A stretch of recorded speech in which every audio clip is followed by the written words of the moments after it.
कोटवा लगावा। हाँ। कि ओम जयंती मंगला काली हर की भद्र काली कपालिनी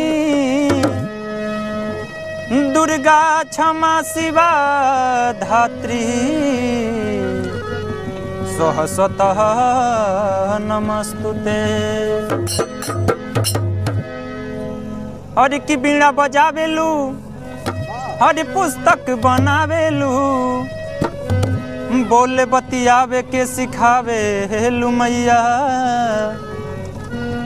पगड़ी डुबावेलू पगड़ी उबारेलू जस अप जस धू करावेलू मैया। अरे भूलल डगरिया बरहिया बता द